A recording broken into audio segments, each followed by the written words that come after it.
Welcome students, आप लोगों के लिए वर्धमान महावीर खुला विश्वविद्यालय कोटा ने BSTC यानी प्री DLED परीक्षा 2025 के लिए आवेदन आमंत्रित किए हैं। फॉर्म को भरने की आप लोगों की यहाँ पर डेट भी आ गई है।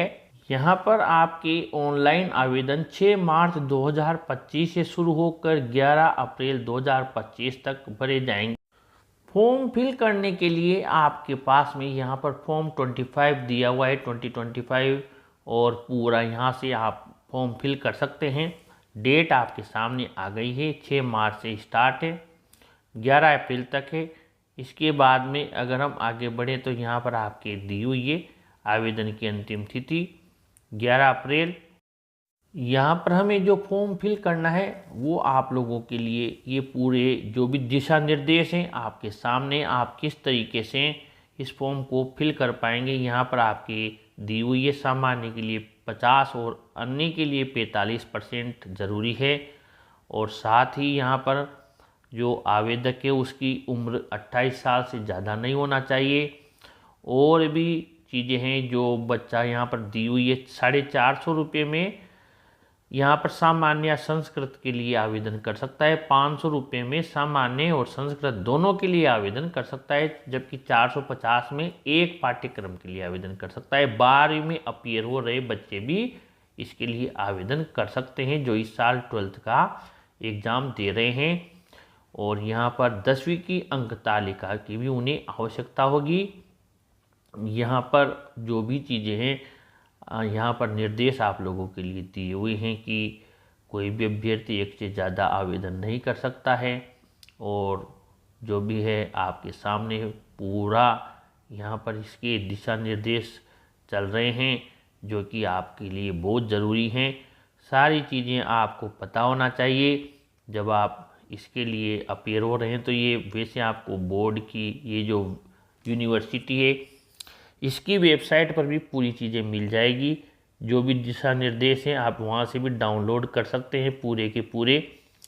यहाँ पर आपके सामने सारी चीज़ें दी हुई है, कैसे कैसे आप यहाँ पर आवेदन कर सकते हैं। सारा तरीका 2025 एग्ज़ाम का दिया हुआ है। 50% जनरल के लिए और 45% अदर्स के लिए यहाँ पर परसेंटेज की आवश्यकता है जो भी आवेदन करना चाहते हैं।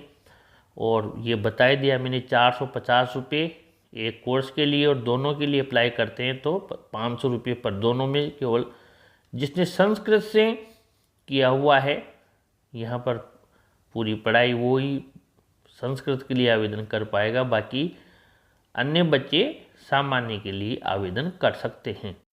अब हम आ गए यहाँ पर आपकी मेन पेज पर जहाँ पर आप फॉर्म को फिल कर सकते हैं। जो लिंक दिया हुआ है उस पर क्लिक करेंगे तो आपके सामने ऐसा पूरा यहाँ पर पूरा मेन पेज आपके ओपन हो जाएगा। फॉर्म 25 है और इसके अलावा पेमेंट स्टेटस है, जिसने पेमेंट कर दिया, आदि सूचना है जो जारी की गई और गाइडलाइंस जो भी हमने डाउनलोड करके आपको बताई थी, ये आप लोग यहाँ से फिल कर सकते हैं। 6 मार्च आपके फिर यहाँ डेट बताई हुई है और 11 अप्रैल आपके आवेदन की अंतिम तिथि है। आवेदन संबंधित समस्याओं के लिए यहाँ नंबर भी दिए हुए हैं। बैंक के भुगतान से संबंधित समस्याओं के लिए भी आपके नंबर हैं। समन्वयक कार्यालय के भी यहाँ पर नंबर टाइमिंग के साथ दिए हुए हैं। अब जब हम ये फॉर्म फिल करते हैं तो ये फॉर्म फिल करने के लिए ज़्यादा कुछ भी नहीं करना है आपको।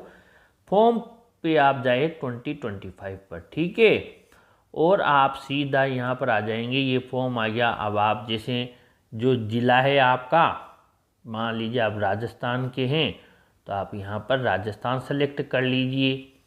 राजस्थान के बाद में आप जिस डिस्ट्रिक्ट से हैं, जिस ज़िले से हैं, वो ज़िला भी आप यहाँ पर सेलेक्ट कर सकते हैं। जैसे कोटा से तो कोटा सेलेक्ट कर लिया। अब कौन से ज़िले में आपको एग्ज़ाम देना है, यहाँ पर 2 चॉइस है।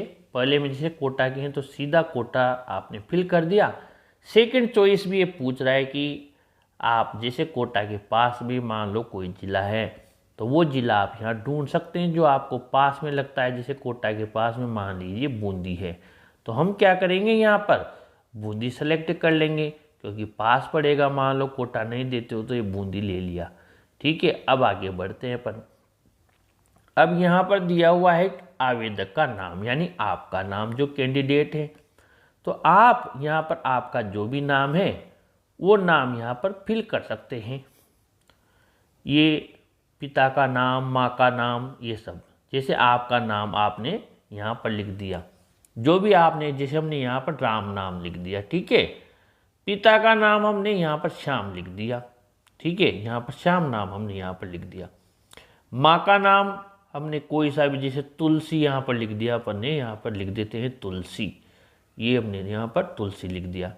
मोबाइल नंबर कोई से भी आपने यहाँ पर काल्पनिक, ये मैं लिख देता हूँ 999 ऐसे करके, और ये 9 हमने लिखा, और ये मोबाइल नंबर हमने यहाँ पर लिख दिया। मान लीजिए जो भी मोबाइल नंबर है आप आपके वाले लिखें। ये आपको डेट ऑफ बर्थ आपकी जो सेलेक्ट करनी है वो, और मेल फीमेल में से आप, जैसे राम है तो मेल सेलेक्ट कर लिया। मैरिड अनमेरिड में से जैसे अनमेरिड है तो वो सेलेक्ट कर लिया, और जब अनमेरिड है तो हस्बैंड के नेम की ज़रूरत ही नहीं है। ये कैटेगरी आपने जैसे जनरल, EWS, OBC जो है आप वो सेलेक्ट कर लें। ठीक है, और फिर इधर से हम माइनॉरिटी से हैं तो आप वो नॉट एप्लीकेबल, अगर आप नहीं है माइनॉरिटी से हैं। ठीक है, तो वो, और इसके अलावा फिर यहाँ पर कोई शारीरिक रूप से दिव्यांग है, जैसे मान लीजिए उसकी कोई कमी है, कोई पैर में, कहीं हाथ में, या कहीं कोई भी प्रकार की उसमें शारीरिक कमी है तो वो यहाँ सेलेक्ट कर सकता है। ये तलाकशुदा, विधवा, ठीक है, परित्यक्ता, उनमें से अगर कोई है तो हम अनमेरिड है तो हम इनकी ज़रूरत ही नहीं है। फिर आपका ये परमानेंट एड्रेस आ गया, स्थायी पता पूरा आपका, राज्य, जिला, तहसील, ईमेल, आधार कार्ड नंबर पूरा, और जिस भाषा में परीक्षा देना चाहते हैं, हिंदी में तो हिंदी सेलेक्ट कर लिया हमने। फिर एड्रेस पत्राचार का पता, यानी जहाँ पर आप आपकी पूरी डाक मंगवाना चाहते हैं जो भी चीज़, तो फिर वो यहाँ लिख दीजिए। क्वालिफिकेशन में ये बहुत ज़रूरी है, जैसे आप इस साल 12th में अपियर हो रहे हैं तो ठीक है, वो 12th पास हैं या अपियर हो रहे हैं, लेकिन इसकी जो है 12th इक्विवेलेंट यानी 12th या उसके समकक्ष से सेलेक्ट कर ली। अप्लाइंग फॉर ए अल्प भाषा के लिए अप्लाई करना है तो ये उनको करना है जो कि इससे संबंधित है। अगर आप अल्प भाषा से लेना चाहते तो ठीक, नहीं लेना चाहते येस नो में से हैं। फिर जिस आवेदक ने कक्षा 12 में संस्कृत विषय पढ़ा है अथवा वरिष्ठ उपाध्याय की योग्यता अर्जित की है, केवल वही DLED संस्कृत के लिए सेलेक्ट करें। वही मैंने कहा आपको, यानी संस्कृत पढ़ा हुआ बच्चा ही इसको सेलेक्ट करे। बाकी अगर कोई संस्कृत विभाग से नहीं है, संस्कृत पढ़ा हुआ नहीं है, वो इसको सेलेक्ट ना करें। फिर इधर दूसरी डिटेल्स आ गई आपकी, बोर्ड, यूनिवर्सिटी, 12वीं में, 10वीं में ईयर, मैक्सिमम मार्क्स कितने थे, आपने कितने अंक लिए, इधर आपकी सीनियर सेकेंडरी में कितने थे। ठीक है, और अगर मान लीजिए आप इसी साल दे रहे हैं तो फिर आप वैसे कीजिए, जैसे बोर्ड ऑफ सेकेंडरी सेलेक्ट कर लिया हमने, जैसे 2023 में आपने क्वालिफाई किया था, पास हुए थे 2023, सेलेक्ट कर लिया 10वीं में, मैक्सिमम मार्क जितने थे उतने। ऐसे ही 12वीं में भी आपने ये RBC अपीयरिंग सेलेक्ट कर लिया हमने, क्योंकि इस साल बैठ रहे हैं। अगर पिछले साल पास हुए हैं तो ठीक है, उसके रोल नंबर लिख दीजिए, आप इस साल पेपर दे रहे हैं तो बेटा। और आपको यहाँ पर टिक करना है कि मैं निष्ठापूर्वक की आपकी तरफ से एक घोषणा है कि मैंने यहाँ पर फॉर्म में प्रमाण पत्र में जो लिखा है बिल्कुल सही है। ठीक है, और आप फिर इस पूरे फॉर्म को एक बार चेक कर सकते हैं, पूरी इन्फॉर्मेशन आप एक बार चेक कर लें। उसके बाद आपको नेक्स्ट पेज पे जाएंगे तो आप पेमेंट करके और सबमिट कर सकते हैं, पूरा चेक करके। ज़्यादा जानकारी के लिए चैनल को सब्सक्राइब कीजिए।